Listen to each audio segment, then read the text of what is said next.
Hola, hola. Hola, ¿cómo estás, Iván? ¿Qué tal? ¿Cómo estamos? Bien, muy bien. Pues me presento, soy Rocío Aceves. Qué gusto verte. Mira, aquí tienes un colegas tuyos, ¿no? Que pertenecen a nuestra escuela de escritores en la editorial Chantinilaya.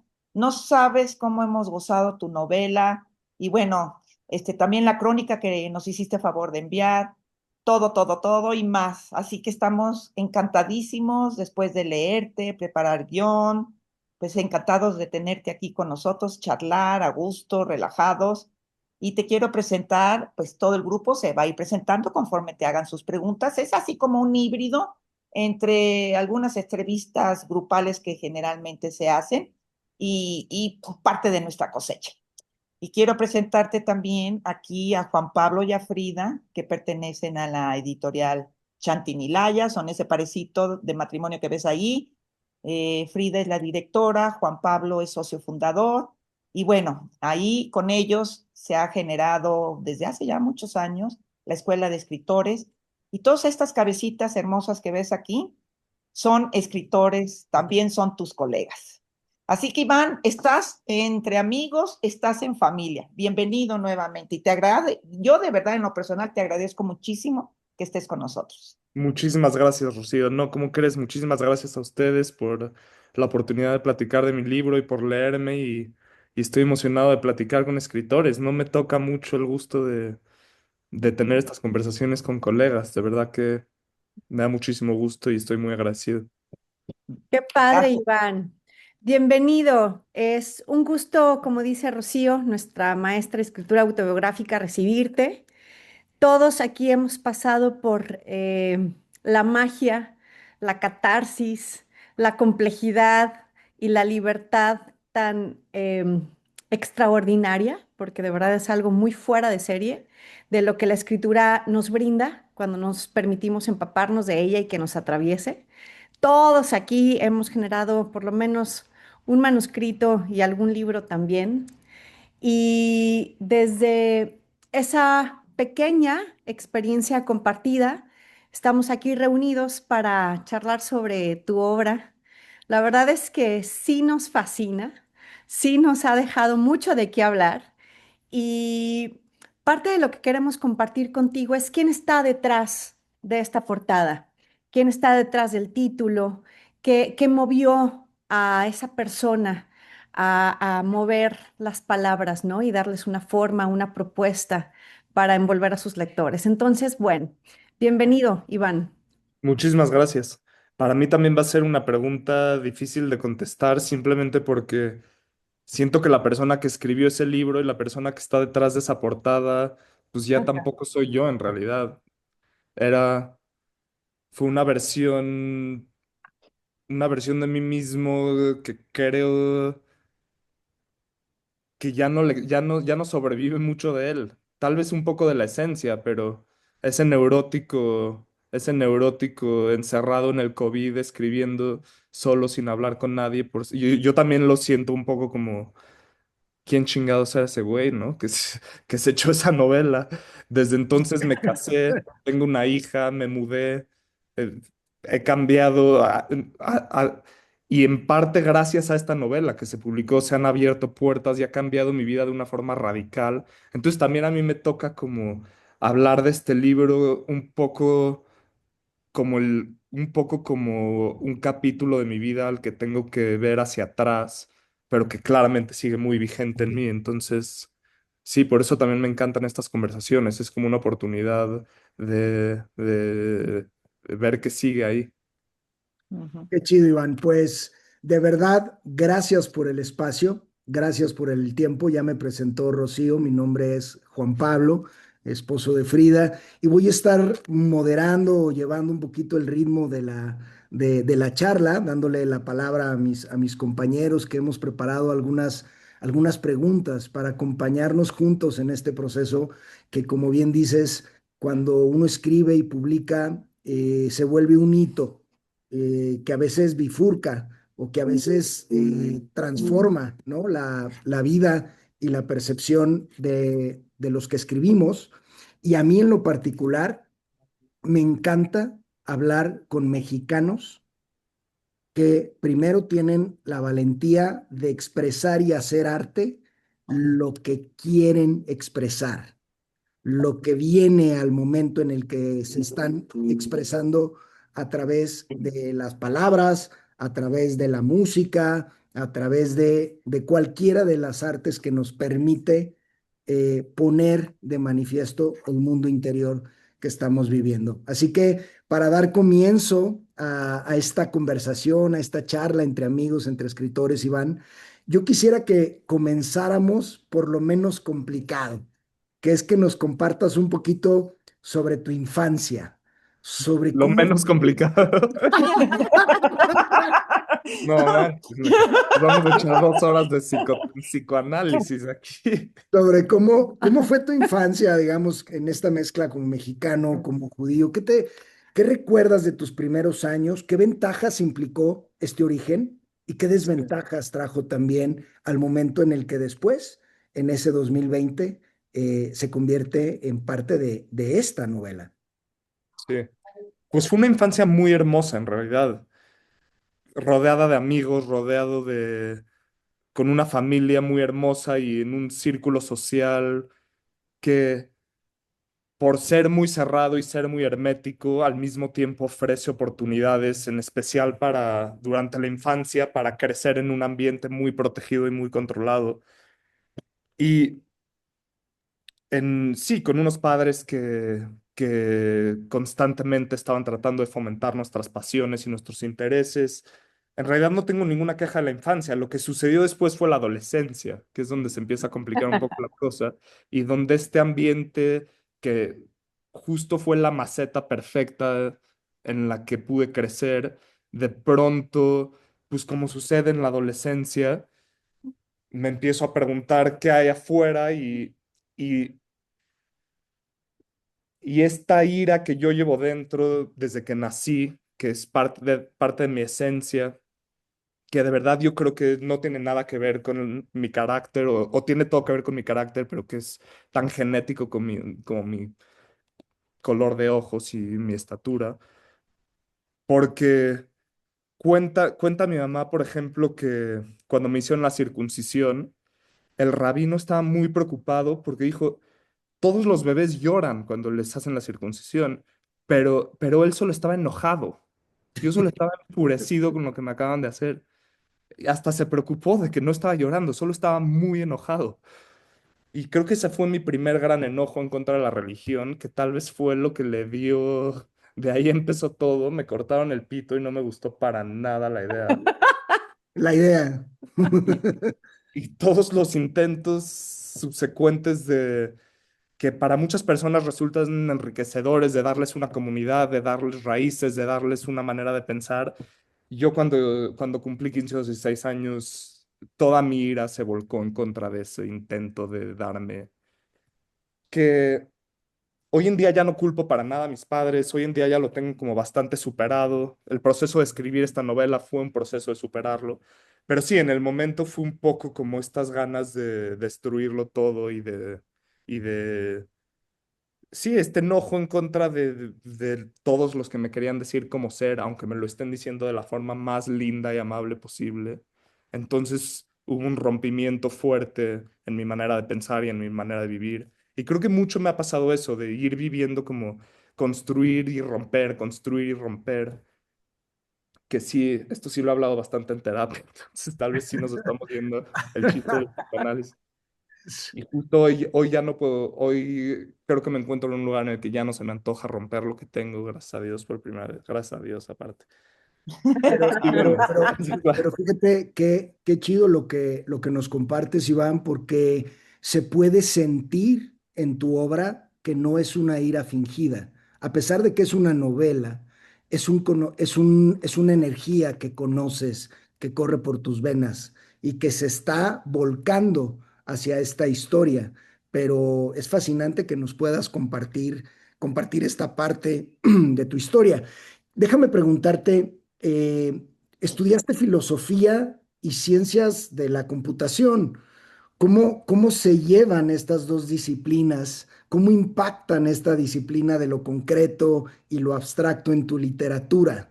¿Vendrá algún libro como de la filosofía del algoritmo? ¿O cómo impactan, cómo experimentas tú que impacta estas dos grandes áreas Qué de la chistoso que lo ciencia? mencionas, porque justo me acaban de rechazar en el Fonca una propuesta para escribir un libro de ensayos, un libro de ensayos sobre la filosofía de la computación. Entonces, si les quieres mandar una queja, lo apreciaría mucho. No, pero sí tengo muchas ganas de explorar ese tipo de temas. En realidad, creo que la manera en la que más se conectan esos dos mundos tan separados y tan independientes es algo muy sutil.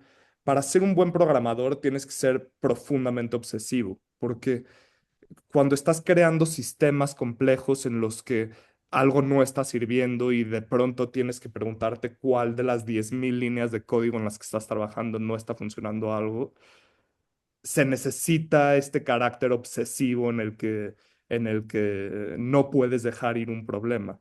Y llevar esa actitud a la literatura a mí me ha funcionado muy bien, solo porque es esta idea de yo creo que soy un lector con muy poca paciencia y creo que eso es lo que me ha funcionado mucho como escritor, como esta, ¿qué le puedo quitar? Ya sabes, ¿qué le puedo quitar a esta obra? Creo que sí, creo que mejorar como escritor ha sido, en mi caso al menos, el proceso de aprender a tachar más que nada. Y eso mucho viene de esta visión del libro como sistema. Cada una de sus partes quiero que esté haciendo algo, cada enunciado quiero que esté empujando, quiero que esté logrando algo. Y algo muy interesante es que muchos de mis escritores favoritos no son para nada así. Muchos de mis escritores favoritos justos se dan el tiempo y la paciencia y te puedes perder Y creo que tal vez es un poco un tema de impaciencia en mi propio, hacia mí mismo que no tengo como espectador de los demás, pero conmigo mismo como que justo no me atrevo a permitirme esas lentitudes que aprecio tanto en los demás y que espero algún día, creo que mi siguiente novela o mi siguiente libro, tal vez voy a empezar a explorar como la paciencia, como, como método, pero hasta ahora ha sido trabajo de impaciencia. Pues por lo menos en mi caso, yo te lo agradezco también porque lo que lograste fue una obra que no impacienta, al contrario, te absorbe, te jala hacia sí misma. Y eso por lo menos como lectores, yo también me considero que hay muchas obras que a veces soltamos porque la impaciencia nos gana. Yo quisiera preguntarte, eh, tu papá, entiendo que es terapeuta, trabaja con procesos terapéuticos, pues tu mamá es escritora. ¿De qué manera estos dos oficios, aunque pareciera un poco obvio siendo tu mamá escritora, de qué manera estos dos oficios terminan impactando en tu literatura, terminan Sí. impactando en tu proceso de expresión? Pues en especial mi mamá siendo escritora es el principio de todo para mí, porque yo ni siquiera crecí sabiendo la suerte que tenía, pero mi mamá de chiquitos, cuando éramos muy chicos, no nos leía libros. Nos empezó a leer libros ya cuando éramos bastante más grandecitos, pero al principio simplemente se sentaba y nos improvisaba historias. Y para mí se me hacía lo más natural del mundo, pero ahora que lo pienso, como tener una de las escritoras más talentosas de México sentada en el borde de mi cama improvisando historias todas las noches, fue claramente el principio de todo para mí, de yo crecí en este mundo en el que la ficción y la literatura no eran, o sea, nunca, es como, eran incuestionables porque nunca viví con su ausencia. Eran una parte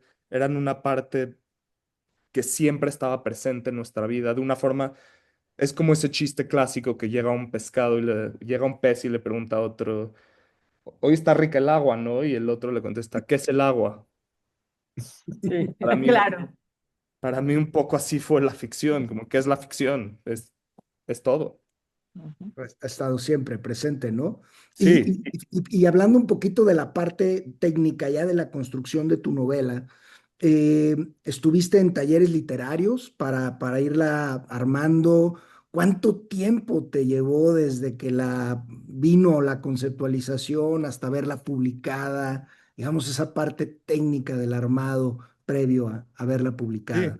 fue un proceso interesante porque empecé a escribirla como un cuento. Yo he escrito mucho cuento y esto empezó como un cuento que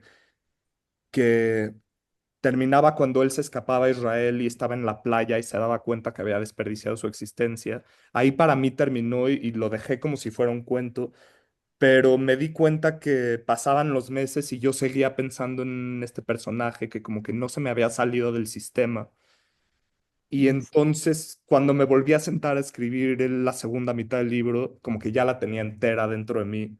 Entonces es difícil saber cuánto me tomó escribirla porque como que se fue fermentando solita en ese periodo de espera. Y también creo que eso contribuye al ritmo. Es como un cuento que sigue andando hasta convertirse en una novela, porque el cuento tiene esta característica súper valiosa para mí, que es justo lo conciso. El Ujú, cuentista no se puede permitir mucho de lo que el novelista a veces hace, personajes secundarios y terciarios.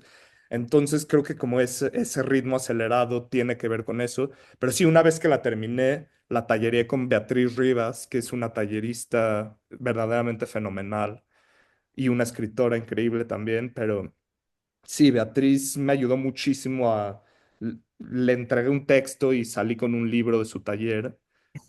Ella tiene un talento muy especial para tachar. Entonces tú le estás leyendo tu libro y ella tiene su lápiz rojo y te da un ataque cardíaco cuando empiezas a ver que no suelta el lápiz rojo, pero... yo conozco a una maestra de ese tipo. Ah, sí. Rocío, Rocío, pues qué suerte tienes. con rojo, para que te dé, yo creo que ahora entiendo que lo hacen con toda la intencionalidad del mundo. No es casualidad el rojo. Oye, Iván, pues bueno, vamos a dar paso poco a poco a que los compañeros que están hoy aquí con nosotros puedan interactuar, puedan compartirte sus inquietudes. Y quiero que le demos la palabra a Patti, Patricia Ochoa. Patti está aquí con nosotros, escritora, ha publicado un par de libros con Shanti Nilaya y le dejo la palabra para que te salude y te haga su pregunta. Ay, gracias, Juan Pablo, y gracias, Iván, por tener la disposición de estar aquí.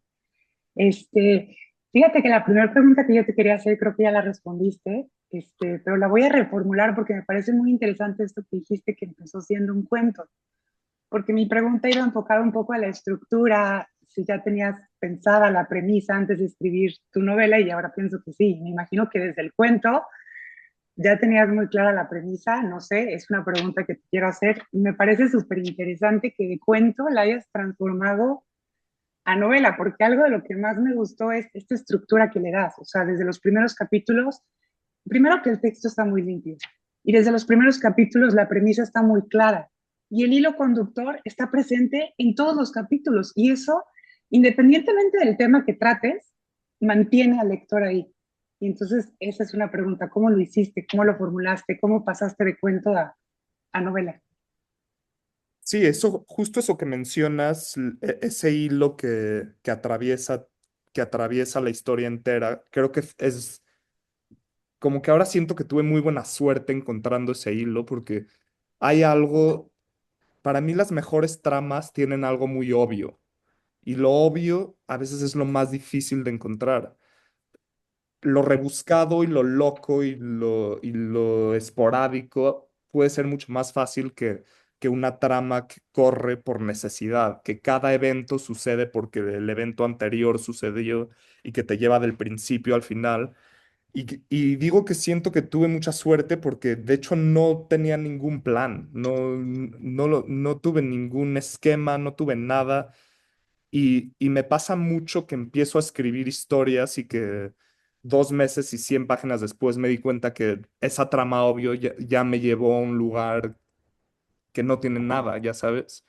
Y esta vez tuve la suerte de caer en accidente tras accidente que fue enriqueciendo un poco la historia y avanzando la trama de una forma que me gustó, pero no, lo hice sin plan, lo hice muy improvisado. O sea, lo descubriste escribiendo y Sí, entonces 100%. luego como corregiste borradores o algo así? Sí, ¿O fuiste dando? me llegó esta escena con el terapeuta, con la terapeuta. Un día solo me senté a escribir y salió esa escena y de ahí como que el chiste de Doctor House llevó al tumor, el tumor llevó a la muerte llevó al asesinato, el asesinato lo llevó a Israel. Y todo un poco se facilitó porque al estar escribiendo a este personaje que refleja mis propias tendencias, mis propias inseguridades, mis propios miedos, como que yo siempre sabía lo que iba a hacer después. Yo también, si asesino a alguien, mañana me escapo a Israel. Me daría la peor vergüenza del mundo. No, pero Claro, moriría de vergüenza, pero prefiero morir de vergüenza que morir en el reclusorio. totalmente, sí. Hay muchísimas frases que a mí me llamaban muchísimo la atención. Me costó mucho trabajo elegir una, pero elegí una que dice, el mundo no está listo para aceptar que la maldad es otro fenómeno biológico, como la fotosíntesis.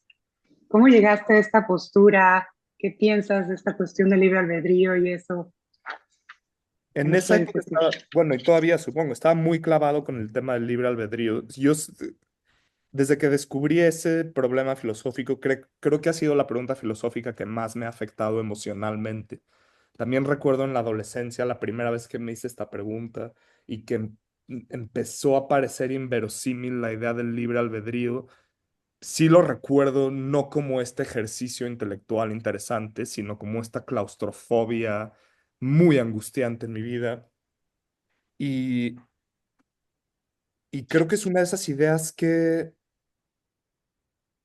tienen como una especie de veneno muy interesante porque no, conceptualmente ni siquiera puedo concebir de lo que sería un ser con libre albedrío. Dios tiene libre albedrío, ni siquiera sé, porque es demasiado perfecto para ser libre. Pero nosotros, seres biológicos, culturales, temporales, completamente enraizados en nuestro contexto. ¿Qué posible esperanza puede haber de libertad? Pero al mismo tiempo es imposible vivir así. Qué hace alguien que no cree en el libre albedrío? Pues se levanta, se lava los dientes, se va al trabajo y hace todo lo demás, ya sabes. Entonces hay como esta paradoja que se me hace muy desgarrante. Y hay un libro que me encanta que acabó de como cuajar esa idea que se llama Behave, de un biólogo que se llama Robert Sapolsky, Así es. un libro que me impactó muchísimo también porque justo pinta este retrato biológico de nuestras acciones en las que se va un milisegundo atrás de la acción hasta 100.000 años atrás de la acción. Cómo evolucionamos hasta cómo se disparó la última neurona que nos hizo asesinar a nuestra vecina o pedir un capuchino, lo que sea. Claro, sí, justamente Sapolsky pone esta tesis hecha por la borda, el concepto de libre albedrío, y se clava mucho en la biología y en el condicionamiento. Entonces, es fascinante el planteamiento que Sapolsky pone en su Sí, obra. es genial. Me gustaría, Patti, si me permites, darle paso a Alma a que nos comparta la, la pregunta, además de saludar a nuestro querido Iván, eh, la pregunta que nos le trajo a la conversación. Hola, hola. Me, me has hecho pasar por todas las emociones posibles y ahorita escuchándote, justo estoy como dándole vueltas en mi cabeza a mil multiversos y lo primero que me gustaría decirte antes de hacerte mi pregunta es que siento una extraña belleza culposa que me trae mucha paz, como de sentir cómo cierra el círculo de tantas generaciones que no expresaron su furia y que venga un miembro familiar como a expresarla desde la circuncisión, o sea, como ya, ¿no? Y siento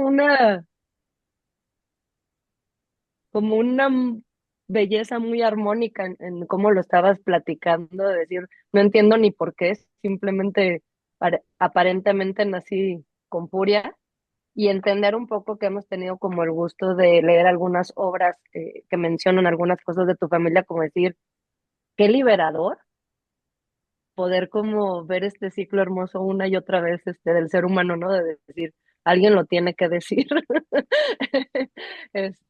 Y te agradezco mucho la valentía de plasmarlo en tus libros porque pues a veces hace falta tocar estas emociones que de repente son incómodas para los lectores, ¿no? Los que somos lectores también.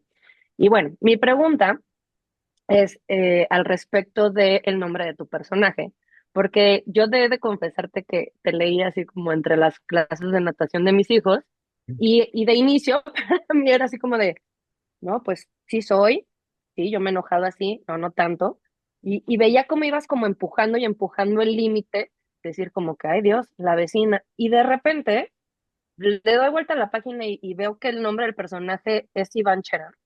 Y yo dije, ¿qué no se llama así el autor? Entonces tuve que regresar a ver la foto, así de que dije, ¿es autobiografía? No, ¿o es ficción? ¿O que está un momento? ¿En dónde me perdí?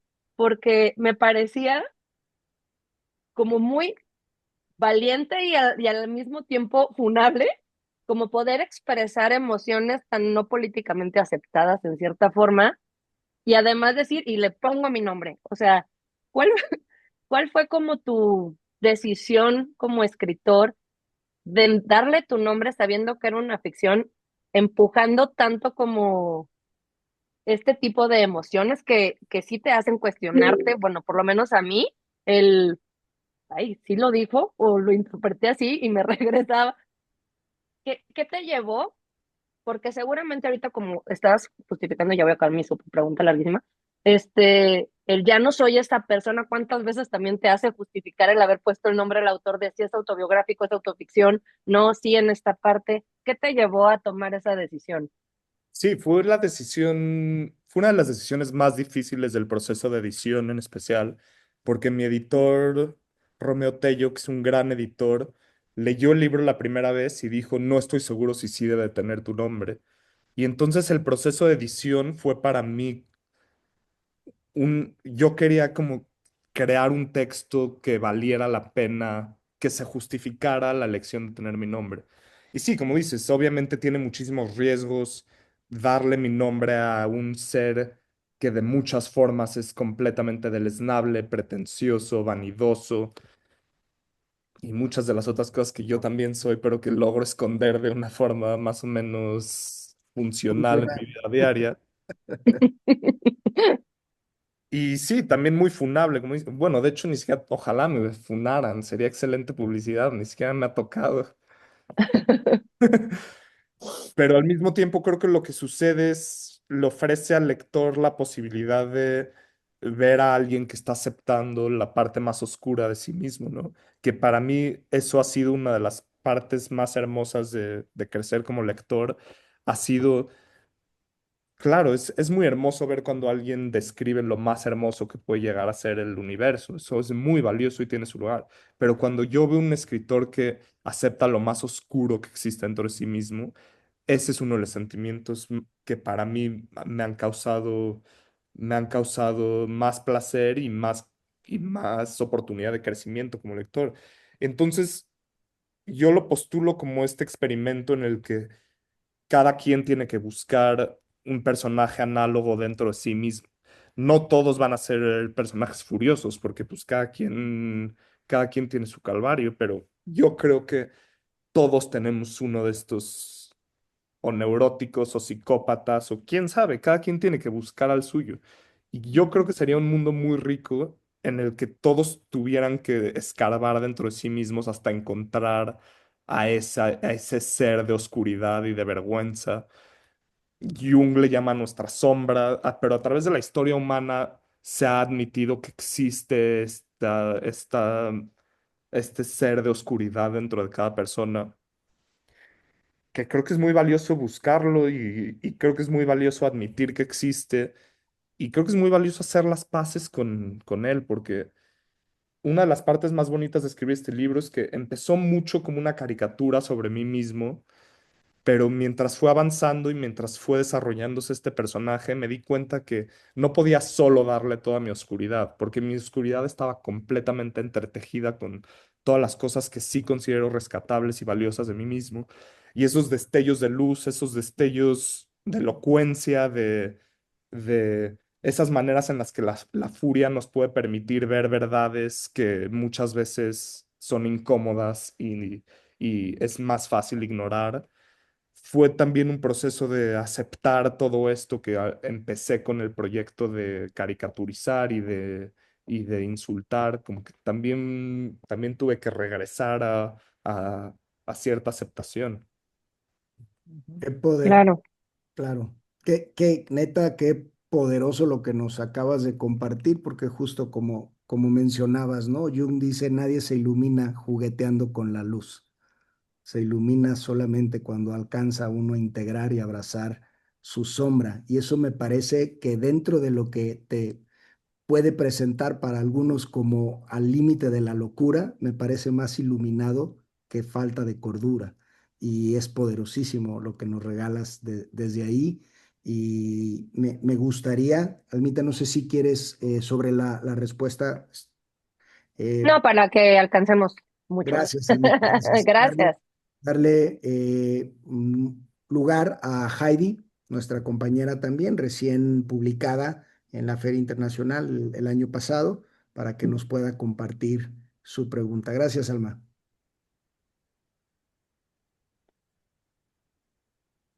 Perdón, pensé que tenía el micrófono. ¿Cómo estás, Iván?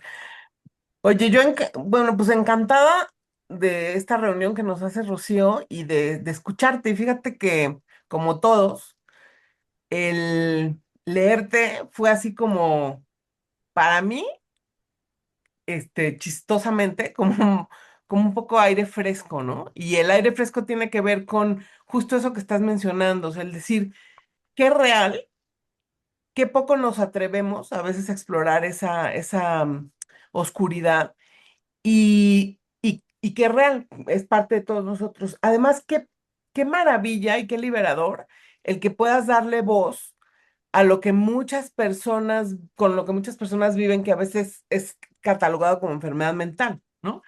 Entonces, es un público que no es escuchado, es un público que no es reconocido y que además es muy estigmatizado, ¿no? Yo tuve, pues, la suerte y no sé, de vivir con un marido que tenía una enfermedad mental muy fuerte, que yo alcanzaba siempre a darme cuenta que tenía una profunda sensibilidad por la vida, solamente esa manera de manifestarse, ¿no? Es lo que le hizo desfasarse de la sociedad, ¿no? De alguna manera. Pero el hecho de que tú puedas hacerlo arte es pues, fantástico. O sea, a mí se me hace, como bien decía Juan Pablo, perdón, ya te rebauticé, pelón, una bendición, ¿no? O sea, una bendición para ti y una bendición para todos los que te leemos, el que lo hayas hecho así, ¿no? Entonces, verdaderamente se me hace una sublimación, como una obra de arte real, ¿no? Eso que estás haciendo tú.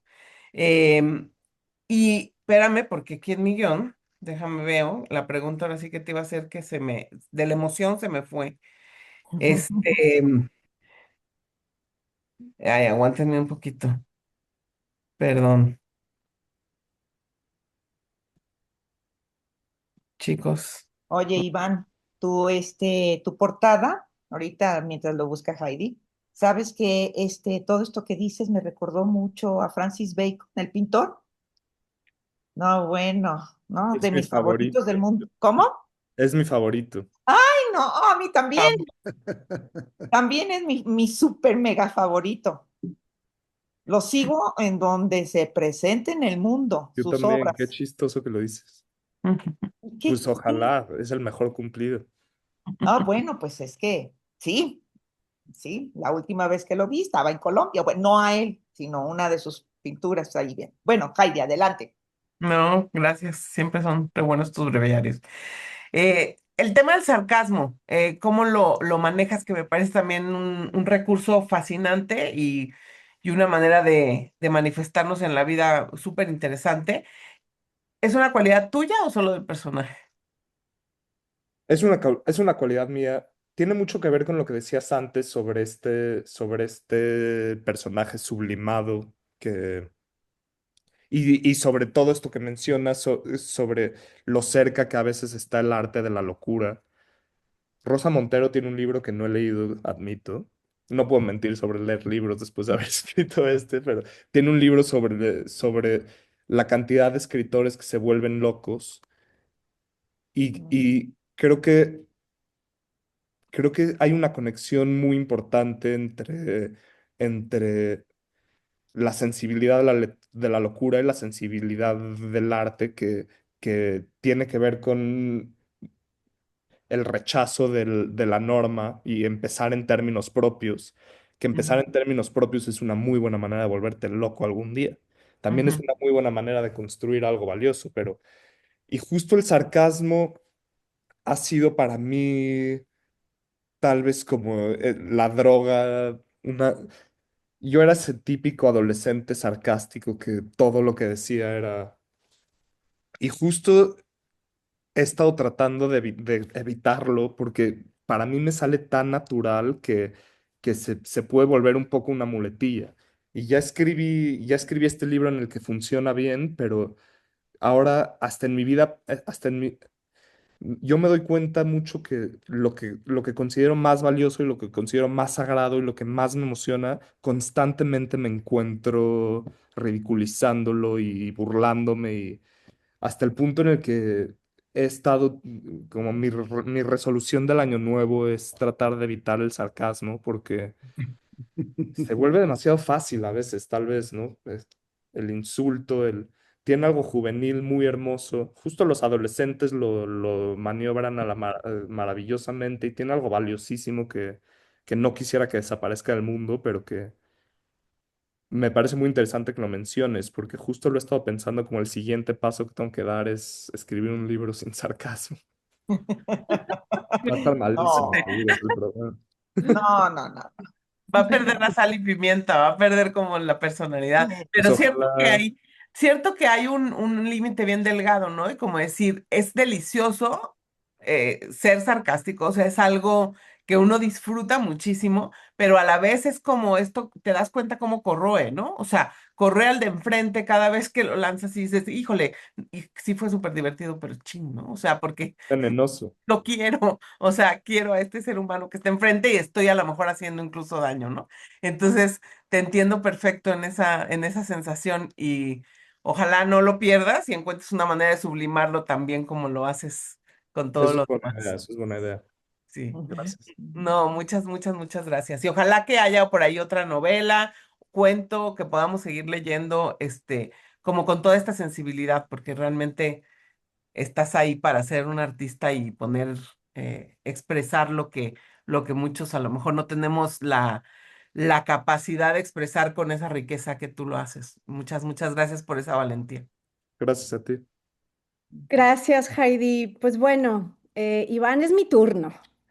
Lo he estado esperando pacientemente desde que terminé de leerte y yo así de que no, por Dios, ya tiene que llegar ese momento en que yo le pueda preguntar a Iván todo lo que quiero y bueno, de todo eso tuve que elegir una pregunta. Em, Primero quiero que sepas que, eh, pues obviamente te encuentro como un escritor con una capacidad muy especial para transformar la patología en arte. Creo que es una de las grandes características del ser humano. Tenemos la habilidad de hacer arte de todos nuestros mundos internos, particularmente del dolor, de la crisis, ¿no? Tú en tu caso con esta novela, pues claramente lo haces a través de una patología y, y además, como lo hemos venido platicando, pues creo que no solo a mí ni a nosotros, a todos quienes tienen la oportunidad de leerte, nos envuelves como lectores. Yo particularmente, Iván, obviamente vi tu portada y encuentro un autorretrato de entrada, ¿no? Saqué, o sea, abrí tu libro, vi tu solapa y dije, madre, sí es él. O sea, yo desde el principio dije, no, por favor, o sea, tengo que dar con no sé, Gemini GPT o lo que sea que me diga que esto es una novela de verdad, ¿no? Para que descanse algo dentro de mí, porque era como muy inquietante, me llenó de curiosidad tu novela. Y en ese sentido te quiero preguntar lo siguiente. Como te comentaba, veo tu portada y descubro un autorretrato. Recorro tu narrativa y me conmueve, de verdad. E incluso me llena a veces un poco de estrés ir avanzando en la historia y a veces un tanto de mucha más inquietud y curiosidad, conocer a Iván Cherem, el escritor. Y en ese sentido te quiero preguntar, a ti como autor, como escritor, ¿qué te movió a generar esta historia? ¿Qué es eso que está implícito como un mensaje especial de esta novela para tus lectores? Qué es lo que nos quieres transmitir así desde las entrañas de ti ya como escritor, más allá del personaje que ahí le da vida a todo esto, ¿no? Sí, es la pregunta. A veces es un poco, a veces es, creo que si pudiera responder esa pregunta, no habría podido escribir el libro de cierta forma, ¿no? Y lo digo porque creo que la tensión central que hizo que el libro tenga energía y que tenga electricidad fue lo que no podía responder de mí mismo y lo que no podía, Ujú. fue esta cosa que yo, esa pregunta, si logras responderla del texto que estás escribiendo, pues ya para qué lo escribes, ¿no? Justo el texto es es la búsqueda de eso. Y tiene mucho que ver con el lado oscuro, con la sombra, con la patología, con todo lo que... Pero creo que todo eso personal de lo que he estado hablando mucho hoy, lo principal del libro era poder volcarlo hacia afuera y poder hacer al mismo tiempo que el autorretrato más oscuro de mi propia alma sea también una crítica social y sea también, o sea, que que todo retrato al fin de cuentas tiene que ser un espejo de la sociedad que te creó, ¿no? O sea, no puedes crear un personaje con esta dimensión de debilidad y de oscuridad sin al mismo tiempo estar haciendo una crítica al mundo del que nació, a la tierra en la que él se Claro. cultivó.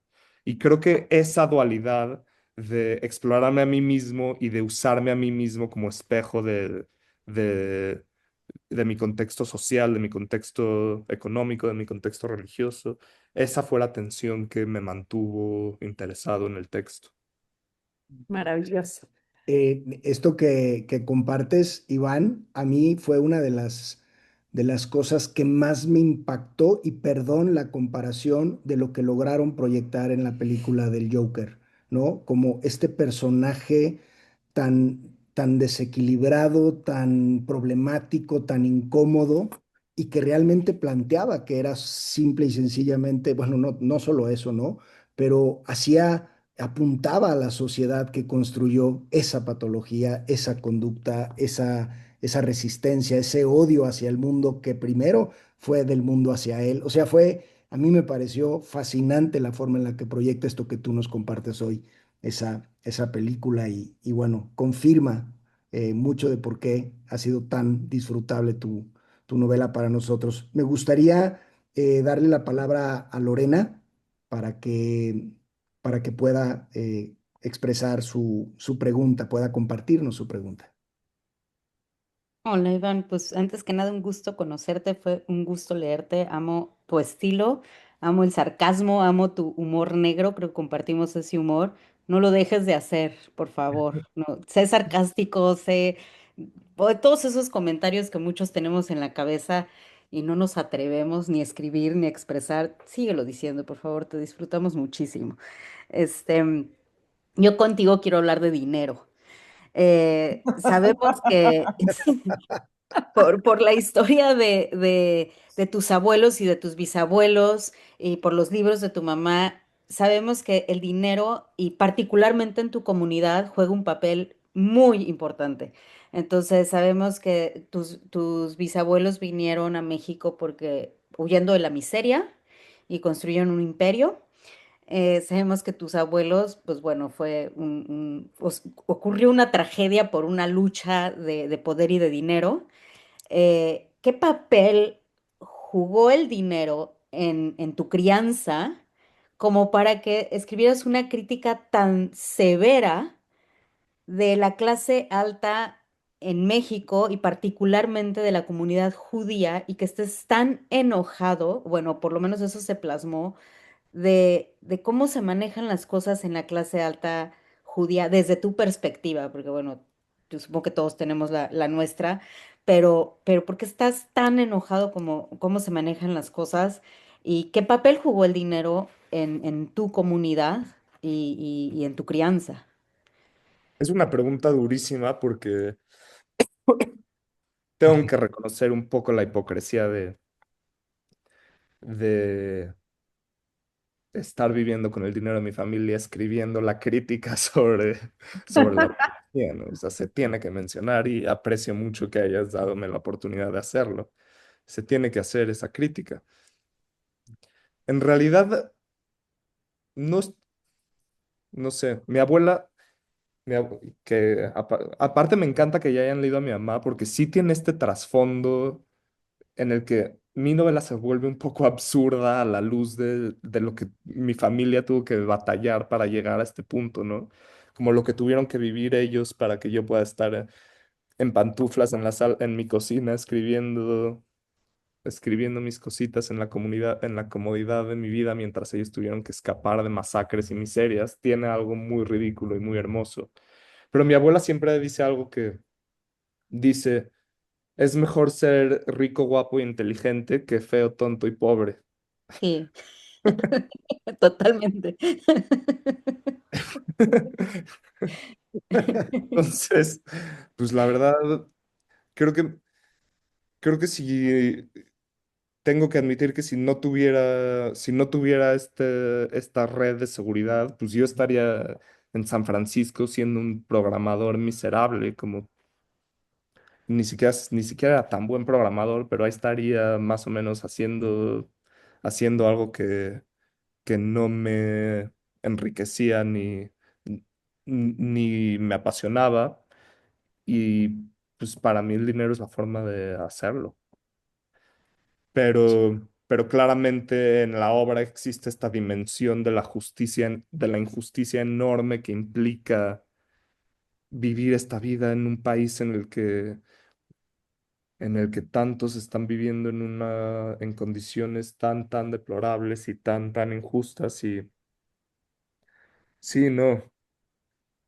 Y no sé, creo que, y se menciona en el libro, pero creo que algo muy duro que ha sucedido en la clase alta mexicana es que solo hay dos formas de aceptar este nivel absurdo y obsceno de privilegio, que es uno, o desarrollas el callo para ignorarlo y para vivir como si no existiera en la jaula de oro, en nuestras colonias hermosas, en las que de pronto sí está la molestia de que ya no se puede comer a gusto en la Roma porque vienen limosneros a interrumpir nuestro filete de 700 pesos y nos recuerdan que las cosas no son tan sencillas como queremos. Pero para mí esa opción nunca fue posible. Para mí, yo siempre viví con una conciencia muy viva y muy cruda de que ahí al lado estaba sucediendo un infierno.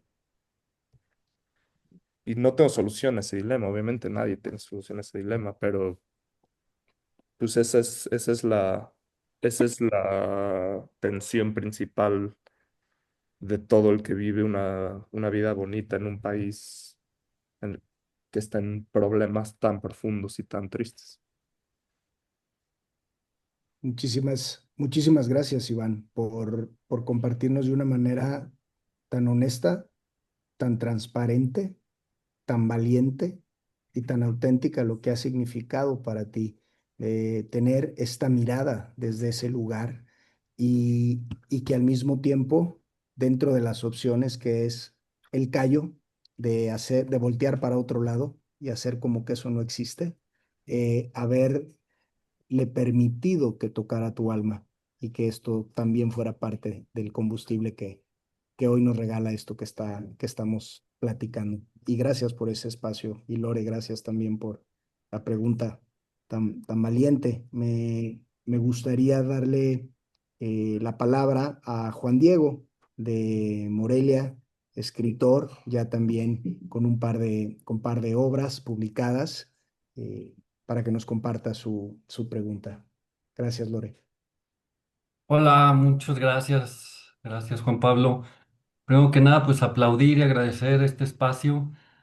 Lo estoy gozando muchísimo. Gracias por el tiempo a todos. Y bueno, primero, Iván, te quiero compartir algo que yo le llamo coincidencias literarias. Estaba aquí en la plaza de Morelia, en los portales, tomándome un café, esperando que fuera tiempo para una presentación de mi libro, y estaba leyendo el tuyo mientras llegaba el tiempo. Entonces, estaba leyendo cuando marcas a un psiquiatra y te pasan de una línea a otra y en el inter, mientras te, bueno, a tu personaje, no a ti, y en el inter te ponen el himno a la alegría. Y en ese momento en el kiosco de la plaza empieza a sonar a todo volumen el himno a la alegría. Entonces fue muy padre como esa parte poder vivirlo Wow. y vivir esa coincidencia literaria. Pero bueno, yendo a mi pregunta, veo que la mayor parte de tu libro está llena de descripciones obviamente muy vívidas de la furia, pero también recuerdo muy claramente una escena sobre la alegría, esa en la que el personaje llega caminando a la playa y silbando una melodía de Vivaldi y menciona que se cree que está curado, que su tumor ya desapareció. Entonces mi pregunta es, ¿consideras que la alegría es el modo sano del hombre? Sí, 100% considero que la alegría es el modo sano del hombre y, y me ha costado trabajo llegar al punto en el que puedo decir esa respuesta porque por tantos años, una vez estábamos platicando mi hermano y yo sobre la felicidad y él no me deja olvidar esto y él me está diciendo como, él me está diciendo, ¿de qué te sirve ser inteligente si solo estás usando tu cerebro para ser miserable? Que se me hace la mejor pregunta posible y yo le dije, yo le contesté, pues porque la felicidad es para pendejos. Y él no me deja olvidar ese momento. Y estoy muy feliz de haber llegado al punto de reconocer que esa actitud está muy cerca de ser como una patología mental preocupante y depresiva, porque claro que la felicidad es el modo saludable del hombre, en especial del humano en una condición en la que se puede permitir a sí mismo ver el universo milagroso en el que estamos viviendo y aceptar. Creo que muchas veces la felicidad sí está al borde, la felicidad es un poco una cuerda floja al borde de varios abismos que tenemos que ir más o menos evitando. Eso no puede ignorarse. Claramente no es, no son, no está fácil la situación, pero sí creo que, sí creo que si, si la meta deja de ser eso, entonces pues ya qué estamos haciendo. Y justo lo que mencionas es muy interesante porque sí, ese es el momento más feliz del libro, un momento de falsa esperanza, que es todavía más triste, ¿no? El hecho de que ese sea el único momento en el que se permite silbar una melodía, el momento el momento que precede a la caída absoluta es lo más triste de todo, que el único momento de felicidad que le permitía a este pobre personaje fuera el autoengaño. Y yo creo que viene de este lugar en el que para mí por mucho tiempo la felicidad tenía que ser un autoengaño. Porque ¿cómo vas a ser feliz en un mundo con esta cantidad de sufrimiento y esta cantidad de problemas si no te engañas a ti mismo? Ok, es verdad. Entonces engáñate a ti mismo y ya está, ¿no? O sea, no se tiene que complicar tanto la cosa. También existe todo lo demás. También existe el atardecer y los malvaviscos o lo que sea. Sé que, pues, obviamente va a involucrar sonreír al lado del infierno, pero pues tiene que, ese tiene que ser el proyecto interno o si no, no tiene sentido. Es lo que he llegado a creer. Pero pues todavía caigo mucho. Qué, qué- qué forma tan bonita de compartir la dicotomía sobre la que caminamos, esa cornisa, ¿no? En donde lo que parece más loco está más cerca de la sabiduría y la iluminación, y lo que parece más feliz puede ser un autoengaño, casi como el opio, para adormecer frente a una realidad mucho más devastadora, ¿no? En Exacto. esas dos dualidades.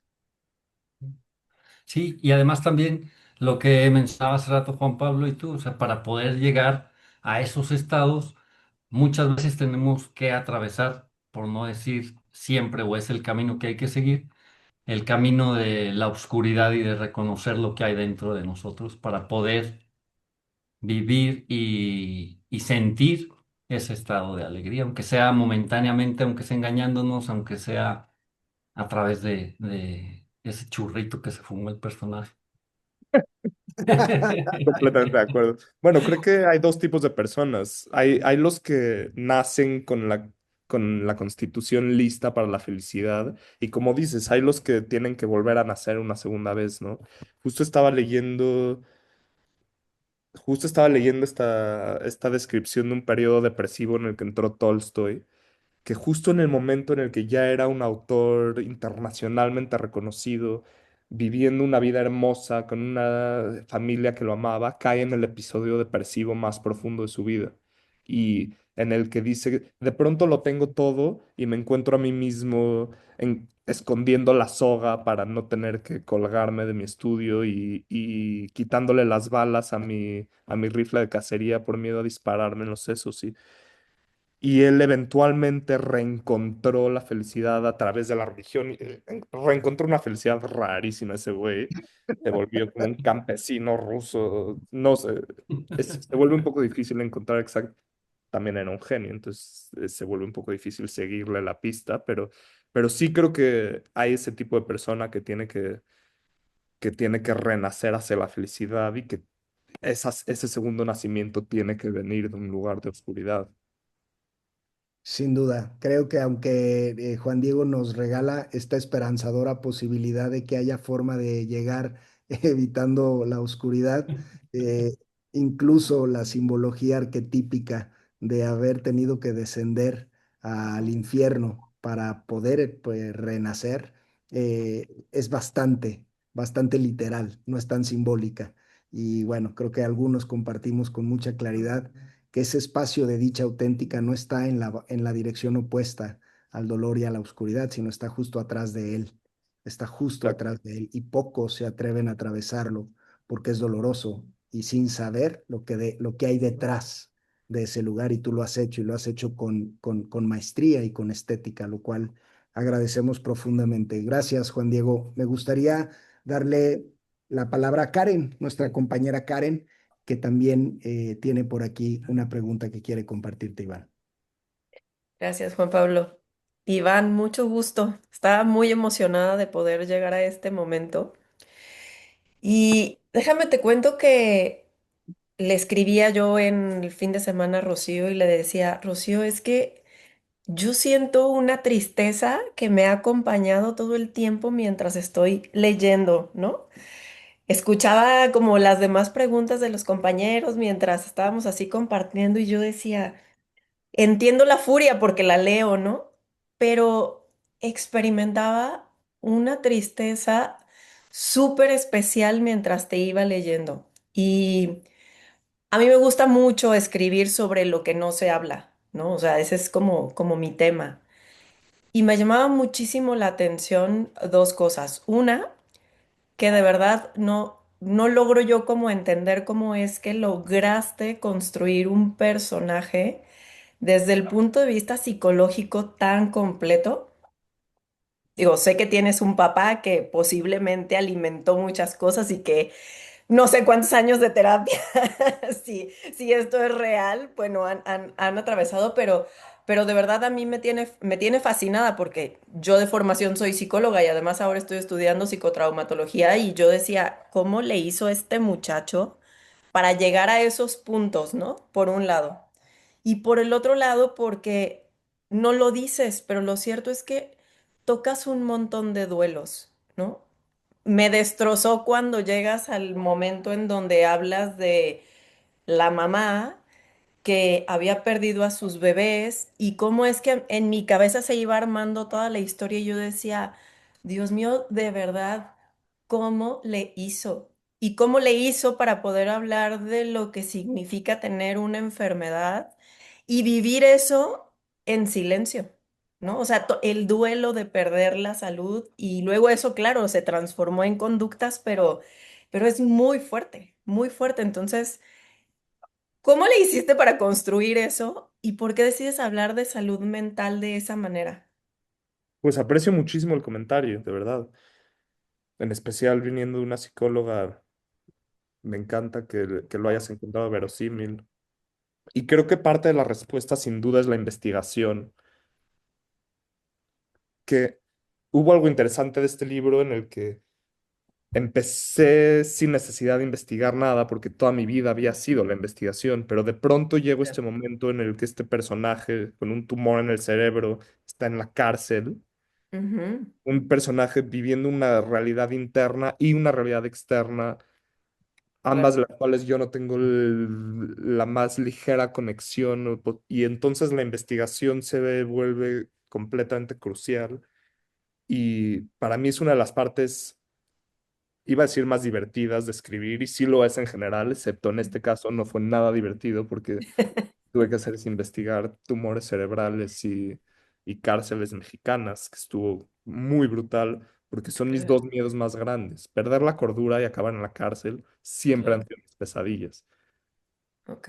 Ha sido, y no es coincidencia que de pronto me encuentro en este texto en el que todo esto se volvió la realidad de un personaje que aparte tiene mi nombre. Y el proceso de investigación fue muy brutal porque pues me tuve que meter en este mundo que representa mis miedos más terribles, pero Ujú, sin duda es una parte, no sé cómo escribían retratos psicológicos tan verosímiles mis escritores favoritos que no tenían YouTube, porque yo no sé qué ujú. estaría haciendo. Yo tengo que, de verdad que no sé qué haría sin la posibilidad sin el internet. O sea, si un Claro. personaje tiene un tumor en el cerebro, pues tienes que pasar 10 horas en YouTube viendo a la gente que tiene tumores en el cerebro, viendo cómo actúan, viendo cómo hablan, viendo lo que dicen, viendo lo que comen, viendo sus manerismos, eso para mí es una parte indispensable del proceso. Y lo mismo con la cárcel. Tienes un personaje en la cárcel, pues cómo vive la gente en la cárcel, ¿no? O sea, Ujú. hubiera podido ir a visitarlo, supongo, pero esa idea ni siquiera se me ocurrió. En vez, me hice un cafecito y me senté a ver videos de YouTube, que tiene algo muy tétrico. Pero sí creo que vivimos en una época en la que tenemos tantas posibilidades de acercamiento a vidas ajenas que Sí, están completamente separadas de nuestra realidad, que se vuelve una herramienta valiosísima esta posibilidad de... Y no solo, YouTube lo digo solo como un ejemplo en este caso, pero ¿qué dice la gente que está viviendo las cosas que tus personajes están viviendo? Les tienes que hacer justicia a esas personas. No solo claro. desde una perspectiva moral, o sea, tú no tienes que hacer nada, estás escribiendo tu texto, tienes libertad absoluta, pero les tienes que hacer justicia a su experiencia Sí, como un requerimiento estético, como un requerimiento, y creo que mucho de lo que sucede en el proceso de investigación es que vas encontrando detalles. No es tanto, o sea, el 99.9% de las cosas que investigas no van a acabar en el libro, pero un detalle que encuentras y de pronto toda la situación cobra te da vida. sentido. Y Ujú. encontrar ese detalle para mí es, es adictivo, es poder robarle a la vida su genialidad y meterla en tu libro. Ok. Muchas gracias. Wow, muchísimas gracias, Karen. Me gustaría darle la palabra a Blanca, a Blanquita Sáenz, también escritora de la editorial, que nos comparta su inquietud. Muchísimas gracias. Hola, buenas noches. Ahí Iván, pues mucho gusto, antes que nada, conocerte. La verdad, como sí leí tu libro, como está narrado aparte en primera persona y usas tu nombre, o sea, sí me iba creando como una imagen de un poquito como si fuera autobiográfico. Y digo, me has sorprendido, digo, sí te esperaba una persona sumamente inteligente, pero me está sorprendiendo. He aprendido ya mucho con esta esta hora que hemos llevado aquí y te agradezco porque aparte siento la sinceridad en tus palabras y en tus respuestas. Y yo, bueno, un poquito, siguiendo un poco por el lado de la psicología y todo eso, veo que en la parte donde hablas acerca de los psiquiatras y todo eso, cómo tu personaje o sea, se está realmente burlando de ellos, o sea, estás por encima de los terapeutas, ¿no? O sea, como que incluso de la terapeuta con la que le haces la pregunta del libro y que dices, odio las mentiras, que me cuenten mentiras sobre si ya leyeron el libro y demás, pero que fue con la que un poquito más habías, como, o el personaje había hecho clic y todo eso, pero, pero ahí yo tengo algunas preguntas porque eh, ¿cómo es que, o sea, si tú has tomado terapia, pero aparte, ¿cómo es que si tú consideras que, que una terapia funciona a pesar del paciente, si existe un buen terapeuta? O sea, ¿qué opinas tú de las terapias psicológicas? ¿Realmente crees que funcionan? O, por ejemplo, Iván Cherem, el autor, eh, está como eh, por encima del psiquiatra en tu personaje? O sea, o qué terapia consideras tú o cómo tiene que ser una terapia para que funcione?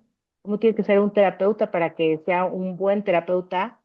Y si una terapia puede funcionar a pesar del paciente, como en este caso tu personaje, tan soberbio o tan, no me importa nada, ¿no?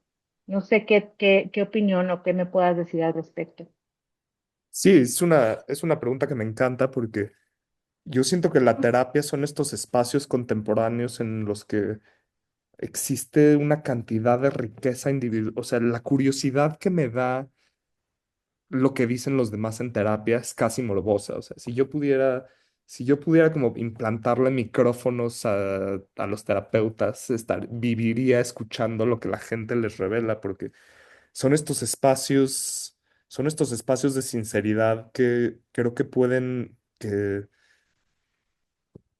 sí, no, fascinantes. Pero en este caso, no creo que este tipo le podría. Me pregunta si la terapia puede funcionar a pesar del paciente, y pues claramente no. Y este es el caso exacto en el que no puede funcionar. Él, como dices, constantemente se está tratando de poner sobre su terapeuta. Y algo que le agradezco muchísimo a mi editor es que él me dijo, yo quiero que la doctora Sandra se defienda. En las primeras versiones del texto había más como esta proyección en la que el paciente logra ponerse sobre el terapeuta. Y en el texto final creo que hay algo muy interesante en el que sí, tal vez no leyó el Emil, sí, tal vez su banalidad, lo que sea, pero llega un momento en el que la doctora Sandra le dice como, ¿qué haces en este espacio en el que tú estás pagando a hablar conmigo? ¿Por qué no mejor hablas de tus problemas, no? Tienes suficientes, ¿no? ¿Qué estás haciendo? Y creo que eso refleja un poco mi propia experiencia con la terapia, que ha sido larga y complicada. Yo acabé encontrando un terapeuta con el que formé una relación muy hermosa pero me costó mucho trabajo y hubieron varios intentos. Fui con un psiquiatra genial que después de hablar conmigo 2 sesiones me dijo como, ¿por qué no probamos algo? ¿Qué si dejas de fumar marihuana todo el día y vemos cómo te sientes? Que claramente era exactamente lo que tenía que oír en ese momento de mi vida, pero dije, este imbécil, y no lo volví a ver y seguí fumando marihuana todo el día. Y cuando eventualmente crecí un poco y me di cuenta que tenía que dejar de fumar marihuana todo el día, y lo hice y mi vida mejoró inmediatamente, dije como, quizás él plantó esa primera semilla. Y eso es mucho lo que yo he encontrado que ha sucedido en terapia, que siento que mucho se habla en terapia de estos momentos de breakthrough, de estos grandes momentos de epifanía en la terapia, que creo que tiene algo un poco mentiroso y que en realidad la terapia funciona más en estos pequeños momentos de incomodidad, en estos pequeños momentos en los que, de hecho, lo que te dijo tu terapeuta no fue una epifanía y no fue un rayo de iluminación, sino que lo contrario, te chocó. ahí en esos momentos es donde yo he encontrado más valor. Y, y en la terapia como método relacional en el que yo nunca podría ir a un psicoanálisis freudiano, que estoy seguro que a muchas personas les puede servir de maravilla, pero yo sí necesito esta capacidad de retar, esta capacidad de formar una relación con un terapeuta que esté cómodo.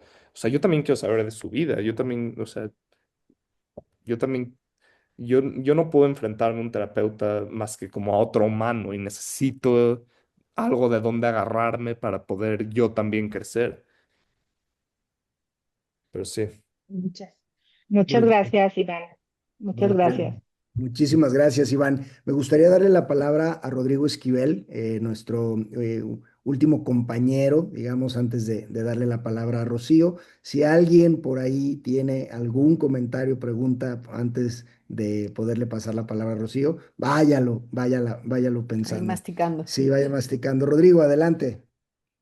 Hola, gracias a todos. Qué gusto verlos. Me estoy dando cuenta que envié mis preguntas a otra Rocío. Perdón. Y yo en el chat, ¡Ro!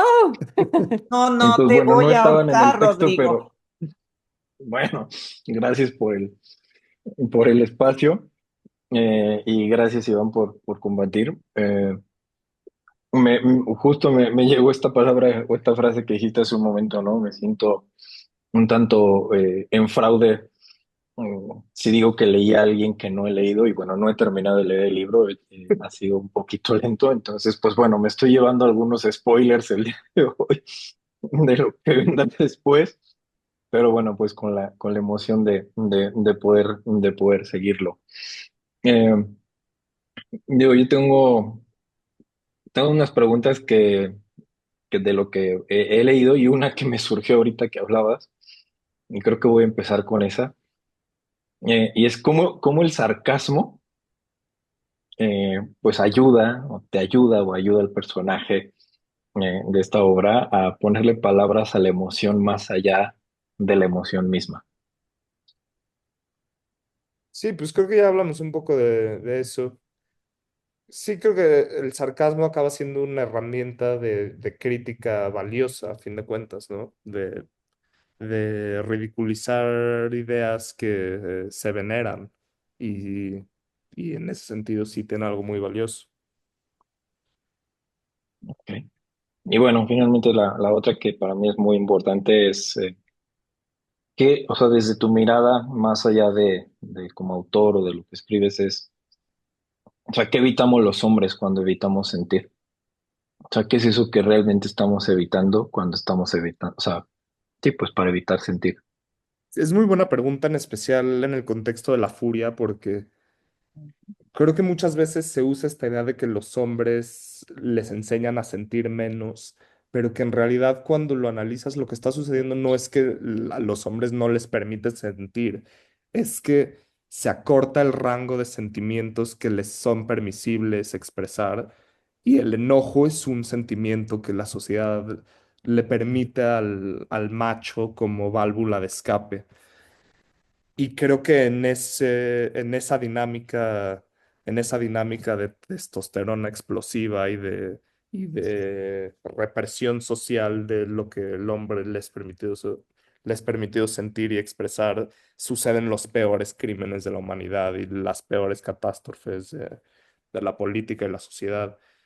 Creo que para mí, y también a mí me ha costado trabajo encontrar momentos de vulnerabilidad más allá del enojo y más allá de no solo de esta furia explosiva, sino de esta furia como manera de fundar una crítica social.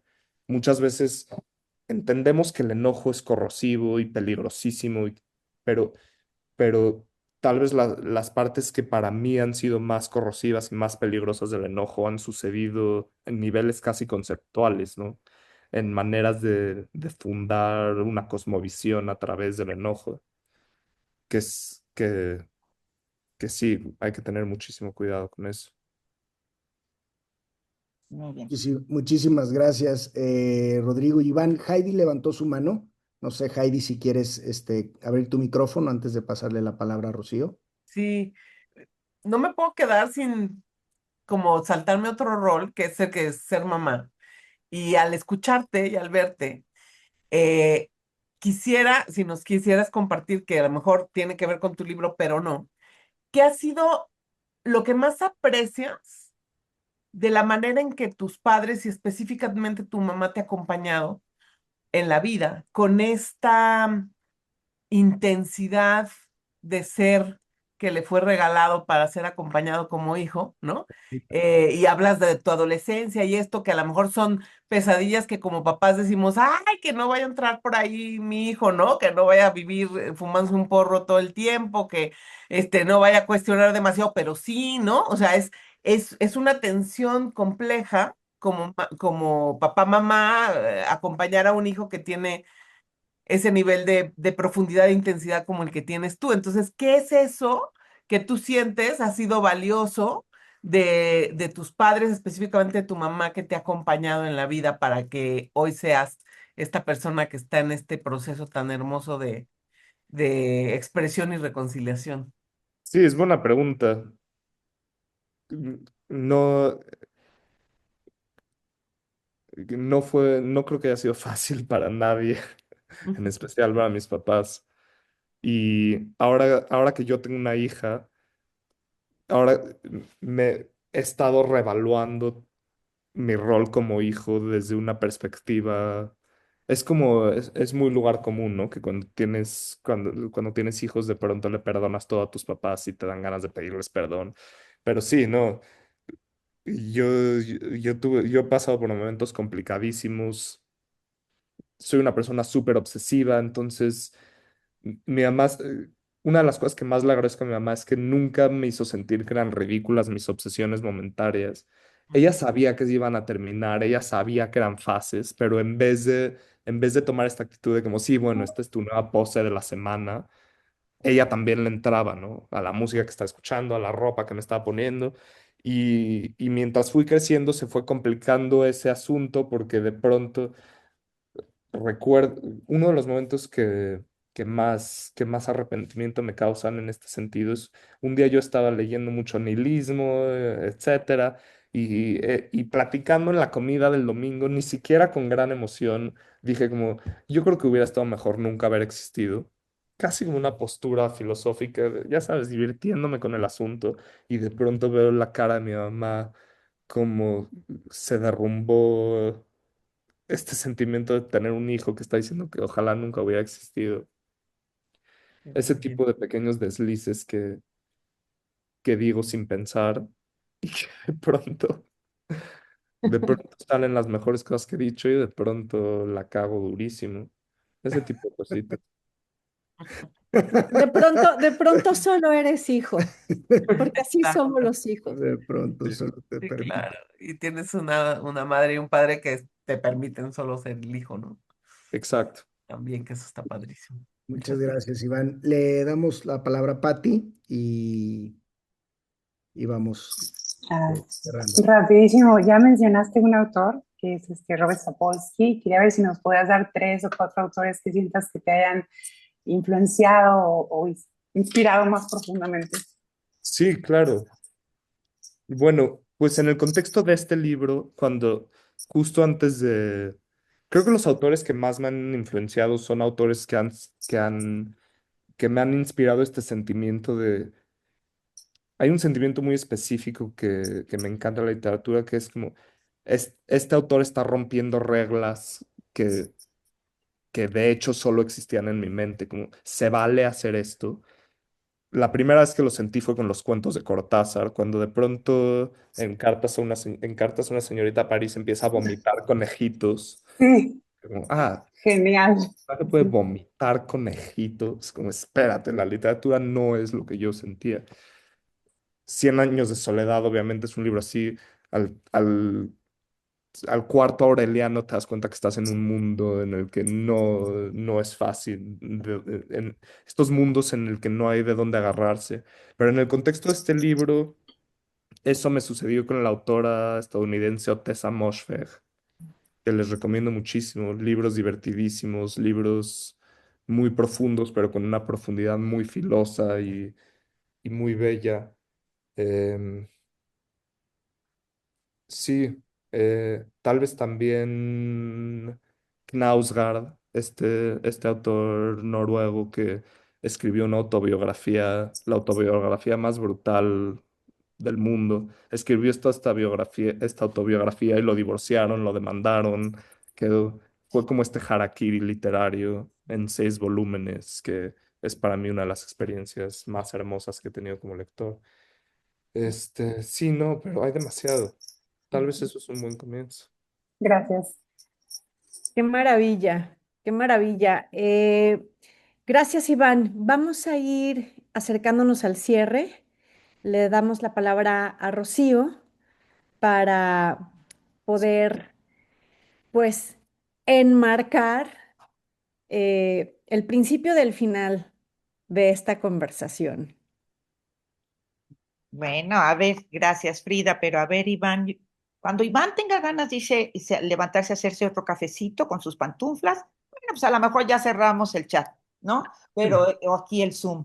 Oye, Iván, pues fíjate que bueno, pues estoy encantada de escucharte, me tiene muy sorprendida, pero no debería de sorprenderme tanto porque tu mamá también es extraordinariamente sincera, o sea, se desnuda tanto en el papel como en la oralidad y, y tú también lo haces. Entonces, eso me ha encantado mucho escucharte todo este tiempo aquí con mis colegas, amigos que quiero mucho, ¿no? Y fíjate, Iván, que yo, preguntas que sí tienen que ver, por supuesto, con tu novela, ¿no? De Siento la furia bostezar. Verás, a mí me interesa mucho la historia que no se ve, como decía Hemingway, ¿no? Es esa parte del iceberg que no vemos. Y en ese sentido, me llama mucho la atención que tu personaje habla y dice, soy judío, soy blanco, soy judío, soy blanco, y lo repite varias veces, ¿no? Soy judío, soy blanco. No en este tono, pero sí. Y pues precisamente me hizo recordar esa situación con Florence Cassés, ¿no?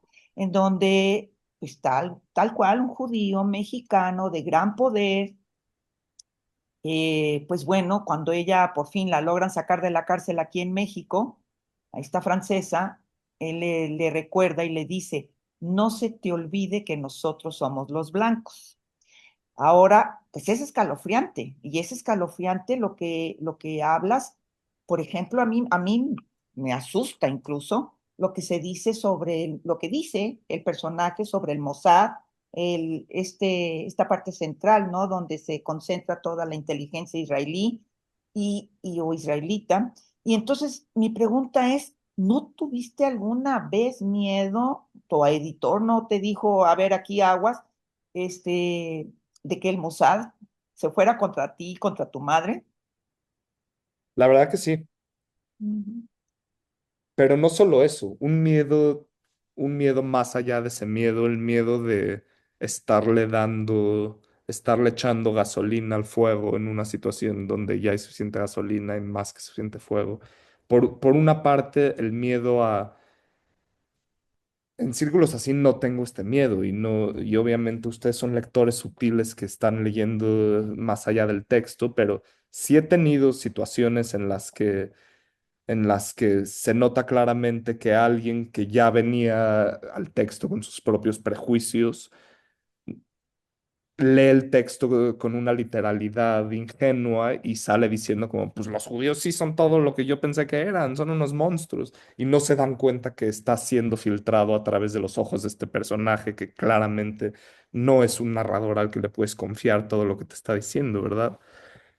Pero al mismo tiempo, y sí, fue una de las cosas más difíciles de balancear del texto porque yo como individuo separado de este personaje, me gustaría dar un retrato matizado, con toda la sutileza que merece el tema, con toda la paciencia y con las distintas perspectivas que existen hacia la comunidad judía, que ha sido para mí un tema extremadamente polémico, extremadamente importante, pero este personaje no está buscando sutilezas y no está buscando matices y no está buscando nada. Tiene un año de vida y quiere que todo se vaya a la chingada y odia su contexto porque se odia a sí mismo. Entonces, no hubo momento en el que yo pudiera encontrar el espacio para retratar como este contexto como merece ser retratado sin traicionar al personaje y sin traicionar la voz del personaje. Y sí fue algo que fue una decisión muy difícil, en especial porque yo no escribí este texto sabiendo que se iba a publicar. Yo escribí este texto pues en la privacidad absoluta del que se sienta con un documento vacío y lo hace. Yo no estaba pensando en las dimensiones políticas, yo no estaba pensando en las consecuencias, yo estaba escribiendo para mí mismo como he escrito toda mi vida. Entonces, cuando de pronto resulta que sí se va a publicar este texto, tengo la opción de regresar y quitarle el filo a este tema extremadamente controversial en una época de nuestra historia en el que no podría ser más controversial. Y creo que algo que sucedió muy bonito con mi editor es que él podría fácilmente haber tomado la opción de decirme como, Pues bájale el volumen a esto", pero hizo todo lo contrario. Él me dijo, lo que importa es que la novela sea buena. Las consecuencias políticas no son tu chamba. Tu chamba es escribir una buena novela. Y todo esto se escribió antes del 7 de octubre, antes de que, o sea, el Estado de Israel para mí ya era un tema muy importante que yo llevaba investigando. Yo ya estaba escribiendo críticas del apartheid, yo ya estaba metido completamente, pero no había llegado al nivel en el que existe hoy en día como uno de los temas principales de nuestra época. Y otro muy buen consejo que me dio mi editor es como ya no le metas mano, ¿no? No, no, no regreses, no escribas ahora tu ensayo sobre el genocidio palestino, como ya estuvo. Publica este texto y a lo que sigue. Eso hacemos, ¿verdad? Muchas gracias, Iván. Y luego la otra cosa también, Iván, que me sorprende mucho, digo, tenemos un sinfín de literatura escrita por judíos y precisamente sobre el exilio. Tu personaje no se salva tampoco del exilio. Entonces de repente me pregunté, a ver, ¿esto es epigenético? Bien, o sea, ¿qué está pasando aquí? ¿No? También este es un personaje, que bueno, es un héroe, ¿no? Que también tiene un viaje. Es decir, eso que dice Joseph Campbell, ¿no? Del héroe. Entonces, la literatura maravillosa que hemos leído es de escritores judíos y el exilio es uno de los grandes temas de su literatura. ¿Qué nos dices al respecto? Sí, me encanta la pregunta, en especial porque él, él, él tiene un exilio al revés, ¿no? Generalmente, o sea, la historia judía fue como la historia de encontrar a Israel como escape del exilio, pero para él su exilio es el escape hacia Israel. Hay esta contradicción, pero sí, probablemente sí sea epigenético, no lo dudaría. Hay tantas capas, pero viene de algo que siento que a veces se le olvida un poco a la gente hoy en día, que claramente un gobierno de extrema derecha tomó control del Estado de Israel y que ya se ha vuelto obscenamente obvio los crímenes que están cometiendo. Pero creo que a veces es fácil olvidar que todos los judíos tienen que mirar muy poco. Todos los judíos tenemos un ancestro ahí, arribita en nuestro árbol genealógico, que escapó de una masacre, que escapó de un genocidio. Y al lado de ellos están todos los que no escaparon. Ustedes ya leyeron los libros de mi mamá. Nosotros crecemos con estas historias en las que nos salvamos apenas. Esa es nuestra realidad inmediata. ¿Cómo acabamos en México? Pues nos salvamos apenas, por los dos lados. Por un lado los querían matar en Rusia, por otro lado. Entonces, es, existe esta tentación muy humana y muy peligrosa de enfrascarse, de crear paredes, de defenderse, de decir, pues si somos un pueblo sin país, donde estemos nos tenemos que atrincherar y donde estemos existimos asediados. Y tiene que verse psicológicamente como una respuesta muy humana y una respuesta muy entendible, pero yo siento que la pregunta esencial de un judío contemporáneo es cómo vamos a trascender más allá de eso, porque no se puede vivir así. no se puede vivir atrás de paredes, no se puede vivir sintiendo que vives en México y no eres mexicano y que el judaísmo te tiene que definir a través de lo que tienes que rechazar y de lo que te... Entonces hay esta dinámica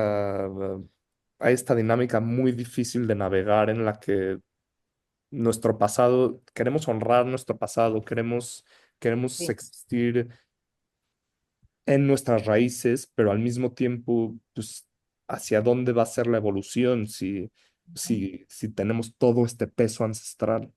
Ujú. Sí. Y gracias, Iván. Y en ese sentido, siguiendo este hilo de conversación, pues bueno, a ver, como decía Fitzgerald, incluso Augusto Monterroso, ¿no? ¿Tú coincides con ellos, con estos escritores, cuando dicen que todo escritor tiene a lo sumo dos, tres temas a los que regresan una y otra vez, así escriban 40 libros? Lo decía porque me surgió para hacerte esta pregunta después de leer tu novela y luego leer Balloon Fest y dije, a ver, ¿Fitzgerald tenía razón o no? ¿Tú qué opinas, Iván? Yo opino que tal vez todavía estoy en esa fase de la juventud en la que me estoy tratando de rebelar en contra de esa idea que probablemente sea muy cierta.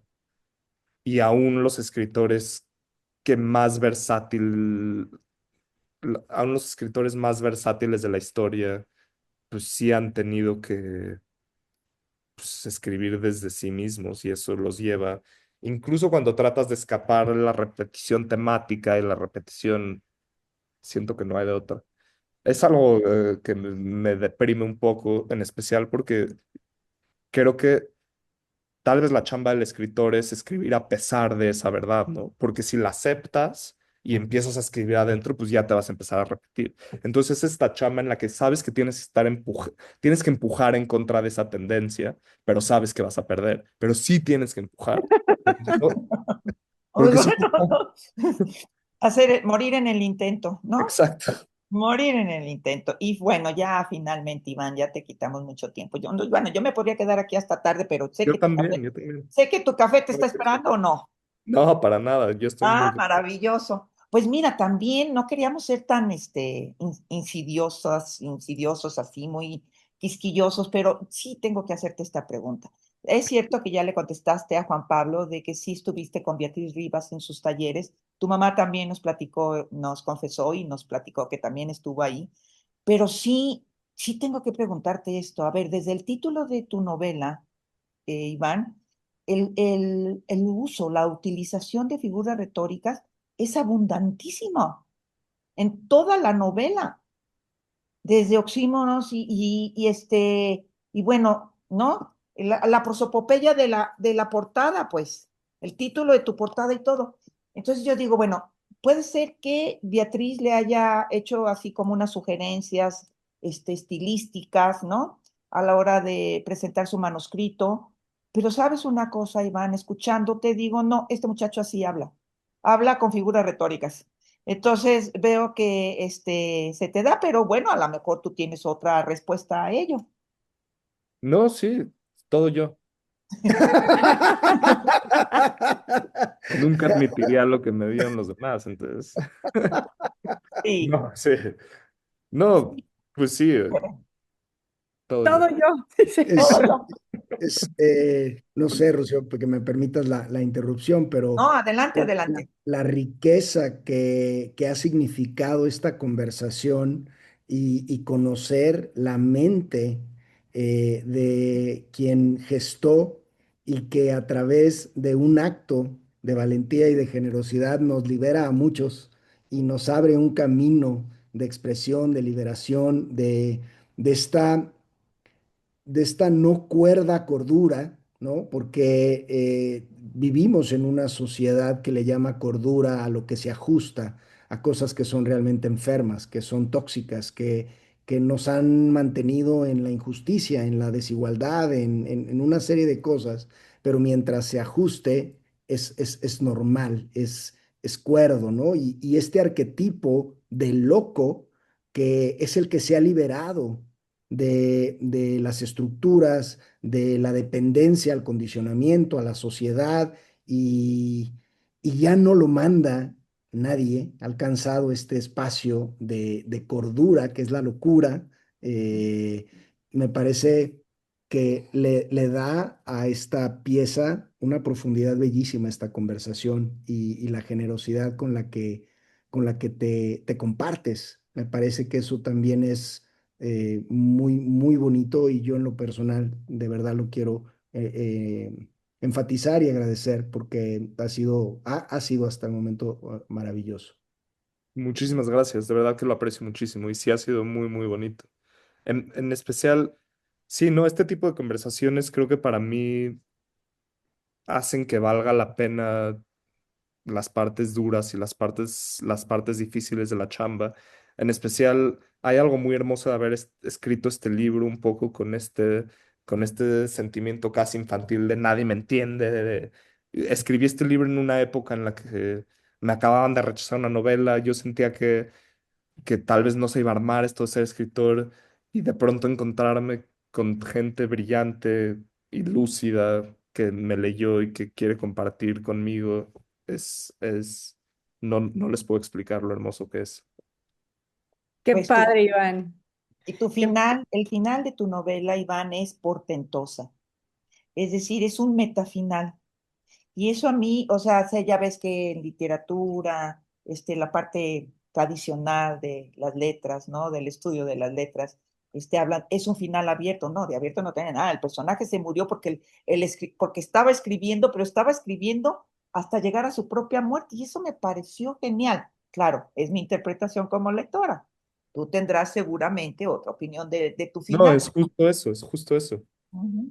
Sí, es genial.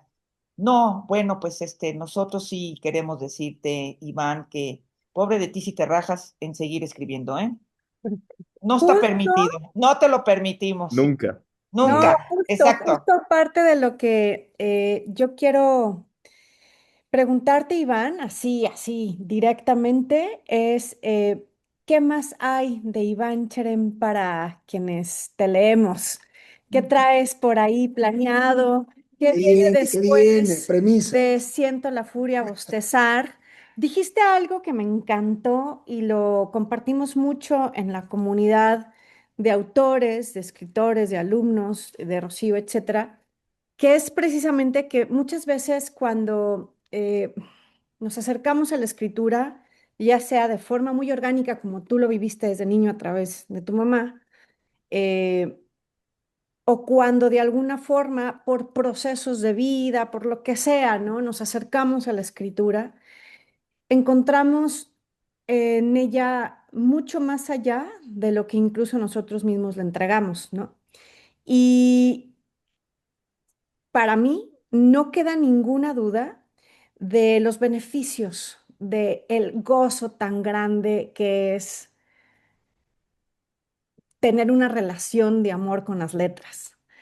Eh, una relación en la que muchas veces te peleas, te dejas de hablar, sabes, como tú dices, que tienes la batalla perdida y aún ahí estás día con día, ¿no? Porque estás enamorado de ellas. Y, y muchas veces quienes se acercan a la creación de un manuscrito para publicarlo y transformarlo en libro, tenemos la idea de, pues, convertirnos en autores bestseller y que nuestro libro sea un productazo de calidad literaria y bla, bla, bla, ¿no? Y está increíble. Y puede ser que eso suceda, como puede ser que no suceda. Pero lo que comentamos en este editorial, en esta comunidad, es que lo que invariablemente siempre sucede es que un libro es una llave que te abre puertas. Y tú lo comentaste, este libro me ha abierto algunas puertas que nunca imaginé. Eh, Espero que sigas abriendo muchas más puertas, pero creo que es indispensable que no pares. Por eso te pregunto, ¿qué hay más allá de Siento la furia bostezar para nosotros, para ti mismo? Pues yo también espero ir descubriendo eso. Estoy, estoy en una situación en la que estoy en una situación difícil para escribir un segundo libro. Un poco viene de lo obvio que fue el primero, de que el primero salió de este lugar dentro de mí mismo que ya llevaba cultivando sin saber que lo estaba haciendo como investigación de un personaje. Y también, pero sí, no sé, creo que la manera en la que lo estoy pensando últimamente es que el texto es como un efecto secundario de la actividad como humano y como lector. Creo que lo que escribo funciona mejor cuando está saliendo de un proceso que no está directamente, que no es un proceso literario, que es un proceso espiritual, humano. Cuando hay una verdadera inquietud, cuando hay una verdadera tensión en la vida y el texto se usa un poco como el andamiaje Sí. en el que te tienes que montar para ir construyendo la persona que quieres ser, ahí es cuando siento que empiezan a salir buenos textos. Mientras que cuando me siento a escribir la siguiente novela, sale pura basura. Salen cosas buenas cuando me siento a escribir porque hay una urgencia que yo tengo que resolver como humano.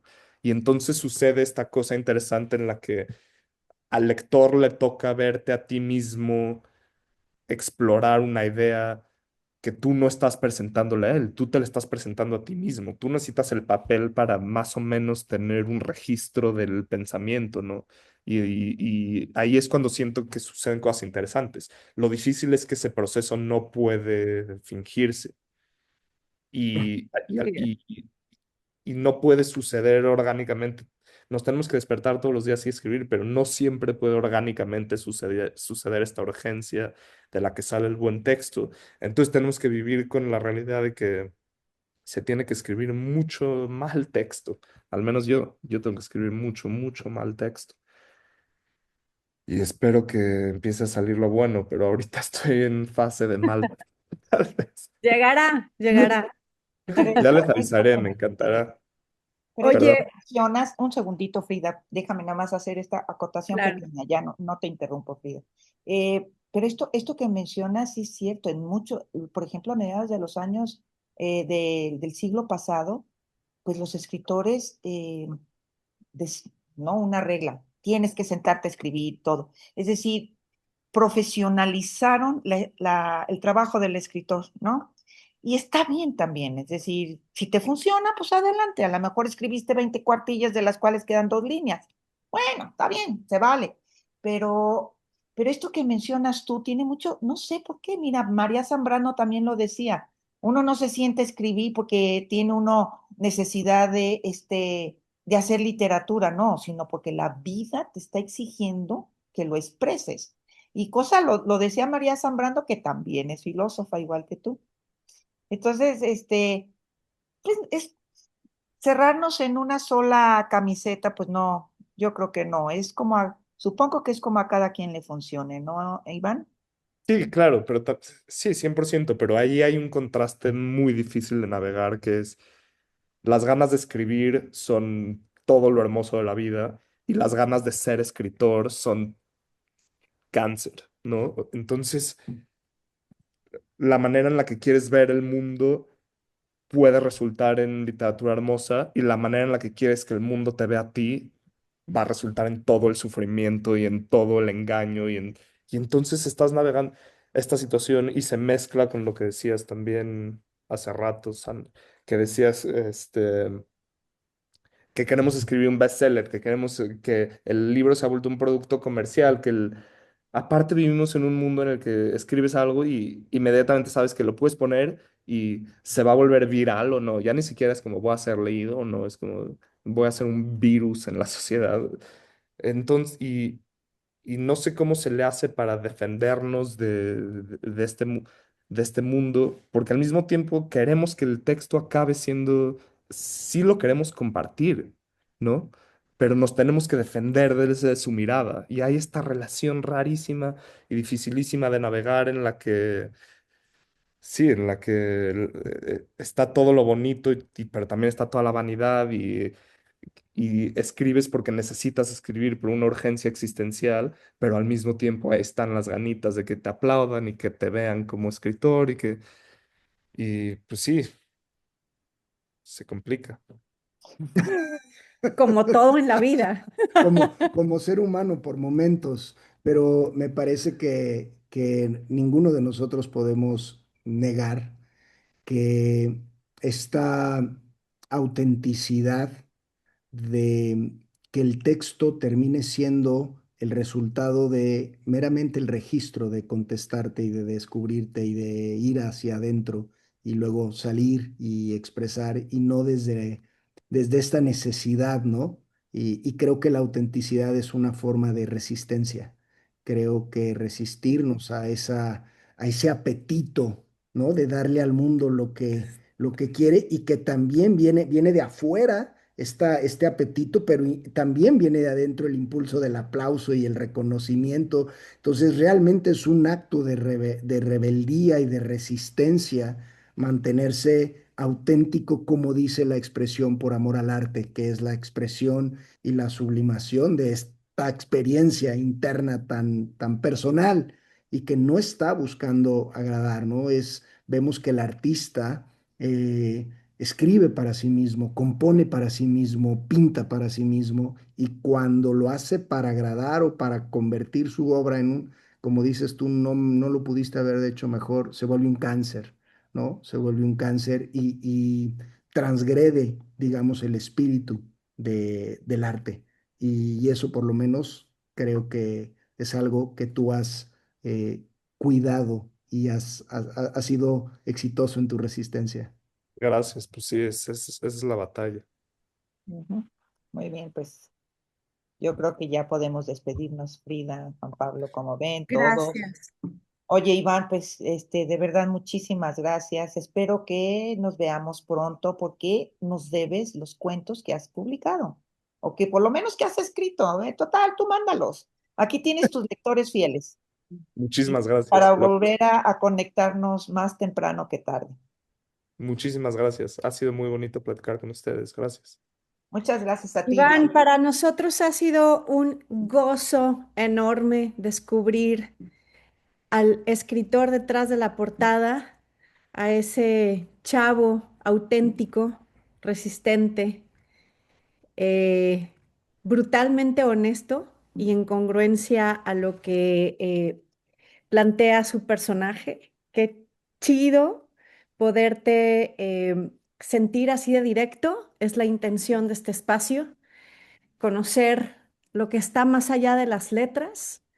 Y no sé si por ahí Rocío te comentó, estas entrevistas en algún momento estamos pensando redactarlas, ya te buscaremos a ver si te interesa formar parte de Por supuesto que me el interesará. proyecto, porque creemos que algo que engancha todavía más o crea un vínculo más directo entre lectores y escritores es precisamente esto, ¿no?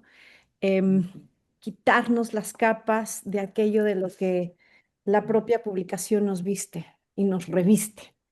Entonces, gracias, Iván, por permitirnos conocerte en ese reflejo auténtico.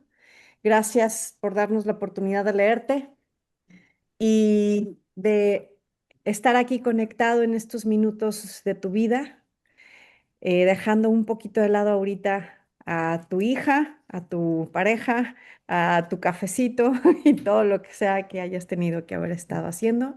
Elegiste estar aquí conectado y es un gran regalo para nosotros. Vamos a hacer una foto grupal de este cierre, de este momento. Creo que todos tienen ahí el libro de Iván, que es un gesto que hacemos al final también en reconocimiento.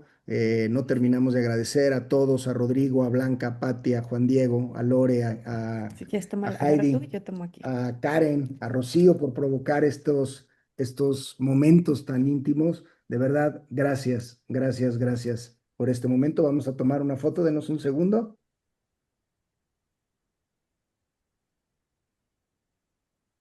Ahora sí, Una, dos. ahí está. Listo. Perfecto, Iván. Pues si no tienes algo más que compartirnos o aportar, podemos dar por concluida esta maravillosa conversación entre autores. Muchísimas gracias. Espero poder conectar con ustedes pronto. Sí, Claro que sí. sí, sí, eres casa. Gracias. Un beso, Iván. Gracias por todo, ¿eh? Hasta pronto.